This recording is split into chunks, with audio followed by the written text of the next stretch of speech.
Hello everyone, welcome to my another video from student species. आज का मेरा topic है डीएनए ट्रांसक्रिप्शन इन प्रोकैरियोट्स। तो चलिए एक बार इसके कंटेंट्स को देखते हैं। Introduction, transcription unit, promoter, structural gene, terminator, RNA polymerase और लास्ट इनिशिएशन के प्रोसेस को देखेंगे। डीएनए के सिंगल स्ट्रैंड से आरएनए के फॉर्मेशन के प्रोसेस को ट्रांसक्रिप्शन कहते हैं। ट्रांसक्रिप्शन के लिए डीएनए का एक छोटा सेगमेंट यूज होता है, लेकिन रेप्लिकेशन के लिए पूरा जीनोम को यूज किया जाता है, जिससे कि डॉटर डीएनए मॉलिक्यूल्स का फॉर्मेशन होता है। जिस सिंगल स्ट्रैंड का ट्रांसक्रिप्शन में यूज होगा उसे टेम्पलेट स्ट्रैंड कहेंगे। और इस प्रोसेस में डीएनए के जेनेटिक इंफॉर्मेशन को आरएनए में कॉपी किया जाता है। जब ट्रांसक्रिप्शन में न्यू आरएनए का सिंथेसिस होगा तो उसमें भी कंप्लीमेंटैरिटी रूल का फॉलो होता है, जिसमें बेस पेयर्स डीएनए की तरह सेम होंगे, लेकिन यहाँ पे एक्सेप्शन थाइमिन के केस में होता है, जो कि रिप्लेस कर दिया जाता है यूरासिल बेस से। ट्रांसक्रिप्शन डीएनए के स्पेसिफिक सेगमेंट में होता है और इसे ट्रांसक्रिप्शन यूनिट कहते हैं। तो ट्रांसक्रिप्शन के पूरे प्रोसेस के लिए आरएनए पॉलीमरेज एंजाइम का यूज होता है और ये डीएनए एप्लीकेशन की तरह ही पॉलीमरेज करता है 5 प्राइम टू 3 प्राइम के डायरेक्शन में। मतलब ट्रांसक्रिप्शन में जो आरएनए का सिंथेसिस होगा वो 5 प्राइम टू 3 प्राइम के डायरेक्शन में होगा। प्रोकैरियोट्स के केस में आरएनए पॉलीमरेज ही एक ऐसा एंजाइम होता है जो कि सभी तरह के आरएनए के फॉर्मेशन में यूज होता है, जैसे कि टीआरएनए, एमआरएनए, आरआरएनए। प्रोकैरियोट्स के केस में ट्रांसक्रिप्शन साइटोप्लाज्म में होता है। अगर डीएनए के दोनों ही स्ट्रैंड को ट्रांसक्रिप्शन में यूज किया जाएगा तो इससे डबल स्ट्रैंडेड आरएनए का फॉर्मेशन होगा, जो कि एक दूसरे के कॉम्प्लीमेंटैरिटी होगा और ये बाद में ट्रांसलेशन के प्रोसेस को स्टॉप कर देता है। और अगर दोनों ही आरएनए स्ट्रैंड प्रोटीन्स के लिए इनकोड करेगा तो ये बाद में जेनेटिक इंफॉर्मेशन के ट्रांसफर में कॉम्प्लिकेशन क्रिएट करता है। तो चलिए अब ट्रांसक्रिप्शन यूनिट को समझते हैं कि इसमें कितने पार्ट्स होते हैं और इन सारे पार्ट्स का क्या क्या काम होता है। ट्रांसक्रिप्शन यूनिट डीएनए का वो सेगमेंट होता है जो कि ट्रांसक्रिप्शन के लिए यूज होगा और इसमें 3 पार्ट्स होते हैं: प्रमोटर, स्ट्रक्चरल जीन और टर्मिनेटर। ट्रांसक्रिप्शन यूनिट और उसके पूरे पार्ट को समझने के लिए सबसे पहले हम दोनों स्ट्रैंड्स के पोलैरिटी को देखेंगे। डीएनए के दोनों स्ट्रैंड के पोलैरिटी को पॉलीमरेज के मूवमेंट के डायरेक्शन के अलोंग देखेंगे, जो कि ट्रांसक्रिप्शन के टाइम प्रमोटर रीजन में सेटल होता है। पॉलीमरेज एंजाइम टर्मिनेटर की तरफ मूव करता है। तो ऊपर वाले स्ट्रैंड का पोलैरिटी हो जाएगा 3 प्राइम टू 5 प्राइम और नीचे वाले स्ट्रैंड के पोलैरिटी हो जाएगा 5 प्राइम टू 3 प्राइम। और ट्रांसक्रिप्शन हमेशा 5 प्राइम टू 3 प्राइम के डायरेक्शन में होता है। अब हम डिसाइड करेंगे कि दोनों स्ट्रैंड्स में कौन सा टेम्पलेट है और कौन सा कोडिंग स्ट्रैंड है। इसे डिसाइड करने के लिए पॉलीमरेज के मूवमेंट के डायरेक्शन के अलोंग देखेंगे और ट्रांसक्रिप्शन के डायरेक्शन को देखेंगे।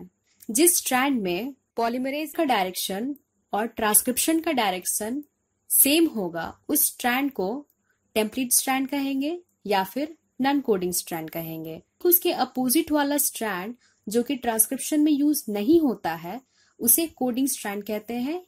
तो 3 prime to 5 prime oriented strand template strand होगा और 5 prime to 3 prime oriented strand coding strand होगा। अब हम यहाँ पे प्रमोटर रीजन को देखेंगे। प्रमोटर साइट में बेस सीक्वेंस प्रेजेंट रहेंगे, जो कि ट्रांसक्रिप्शन फैक्टर और आरएनए पॉलीमरेज के बाइंडिंग के लिए साइट को प्रोवाइड करते हैं। प्रमोटर सीक्वेंस में 2 कंजर्व्ड बेस सीक्वेंस प्रेजेंट रहेंगे और ये सीक्वेंसेस कोडिंग स्ट्रैंड में प्रेजेंट रहते हैं। सबसे पहला सीक्वेंस है TATAAT सीक्वेंस, जिसे प्रिनफ बॉक्स भी कहते हैं। और ये बेस सीक्वेंसेस स्टार्टिंग पॉइंट के -10 बेस पेयर अपस्ट्रीम के डायरेक्शन में प्रेजेंट रहेंगे। मतलब कि स्टार्टिंग पॉइंट से 10 बेस पेयर्स के बाद ये सीक्वेंस प्रेजेंट रहेंगे, इसीलिए इसे -10 सीक्वेंस कहते हैं और ये कोडिंग स्ट्रैंड के अपस्ट्रीम में प्रेजेंट रहेगा। दूसरा सीक्वेंस है रिकॉग्निशन सीक्वेंस, जिसमें TTGA-CA के बेस के सीक्वेंस प्रेजेंट रहेंगे। ये ऐसे बेस सीक्वेंसेस हैं जो कि सिग्मा फैक्टर के थ्रू रिकॉग्नाइज होते हैं at the initiation of transcription और ये स्टार्टिंग पॉइंट से 35 बेस पेयर्स के बाद ये सीक्वेंस प्रेजेंट रहते हैं, इसीलिए इसे -35 सीक्वेंस कहते हैं, जो कि कोडिंग स्ट्रैंड के अपस्ट्रीम डायरेक्शन में प्रेजेंट रहेंगे। अब ये अपस्ट्रीम और डाउनस्ट्रीम क्या है, इस बात को क्लियर आउट करते हैं। अपस्ट्रीम और डाउनस्ट्रीम डिसाइड करने के लिए हमें कोडिंग स्ट्रैंड को लेना होगा। स्टार्टिंग साइड से लेफ्ट साइड में जितने भी बेस सीक्वेंस प्रेजेंट रहेंगे उसे अपस्ट्रीम कहेंगे, और स्टार्टिंग पॉइंट से राइट साइड की तरफ जितने भी बेस सीक्वेंस प्रेजेंट रहेंगे उसे डाउनस्ट्रीम कहेंगे। अब ट्रांसक्रिप्शन यूनिट के स्ट्रक्चरल यूनिट को देखते हैं। ट्रांसक्रिप्शन हमेशा 5 प्राइम टू 3 प्राइम के डायरेक्शन में होता है और ट्रांसक्रिप्शन हमेशा स्ट्रक्चरल यूनिट में ही होगा। यहाँ पे न्यूक्लियोटाइड्स फ्री 3OH एंड में अटैच होता है।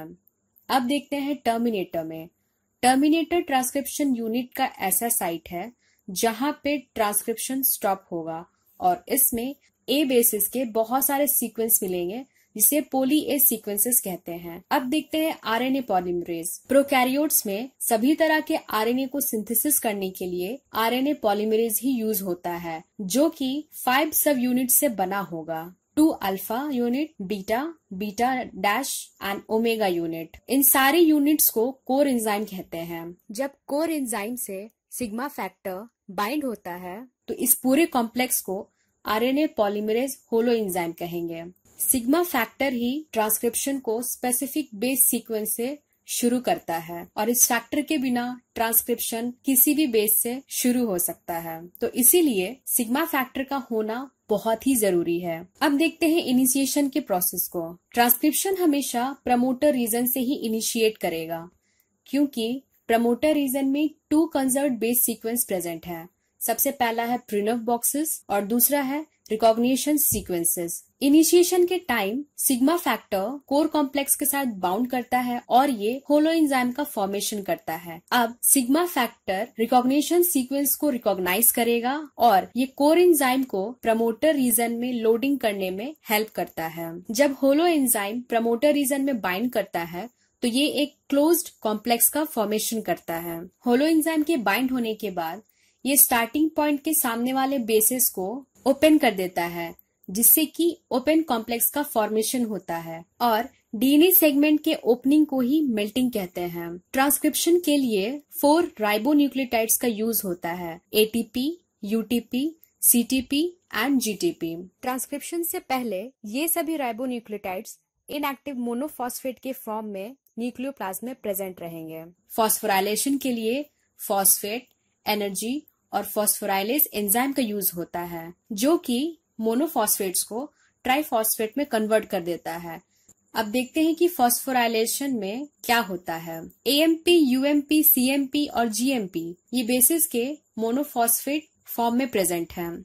जब फॉस्फोराइलेशन होगा तो चारों बेसिस अपने आप को ट्राइफॉस्फेट में कन्वर्ट कर देते हैं। ट्राइफॉस्फेट में कन्वर्ट होने के बाद ये एक्टिवेटेड न्यूक्लियोटाइड्स बन जाते हैं। अब आरएनए पॉलीमरेज इन एक्टिवेटेड न्यूक्लियोटाइड्स को आरएनए की सिंथेसिस के लिए यूज करेगा। जब सिंथेसिस होना शुरू होता है तो ये चारों न्यूक्लियोटाइड्स अपने अपने ओपोजिट बेसिस के साथ पेयर अप कर लेते हैं, जैसे कि ए के साथ यू रहेगा, टी के साथ ए रहेगा, जी के साथ सी रहेगा और सी के साथ जी रहेगा। अब यहाँ पे इन चारों ट्राइफॉस्फेट वाले जो बेस हैं उसको मोनोफॉस्फेट में फिर से कन्वर्ट कर दिया जाता है with the help of pyrophosphatase enzyme, जिससे कि पायरोफॉस्फेट्स का ब्रेकिंग होता है और मोनोफॉस्फेट्स का फॉर्मेशन होता है। इस पूरे प्रोसेस में पायरोफॉस्फेट्स का रिलीज होता है, जो कि बाद में हाइड्रोलाइसिस के बाद 2 ppi आयंस का फॉर्मेशन करता है और एनर्जी रिलीज होता है।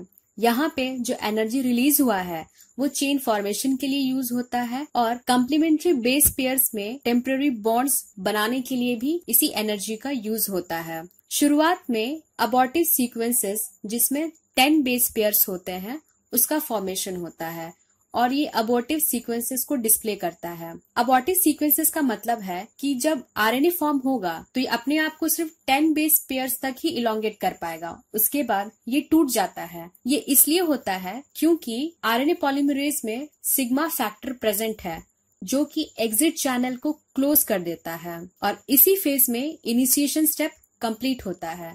तो ये था मेरा आज का टॉपिक। अगर आपको ये वीडियो इन्फॉर्मेटिव लगे तो प्लीज इसे जरूर शेयर करें। And thank you for watching my video.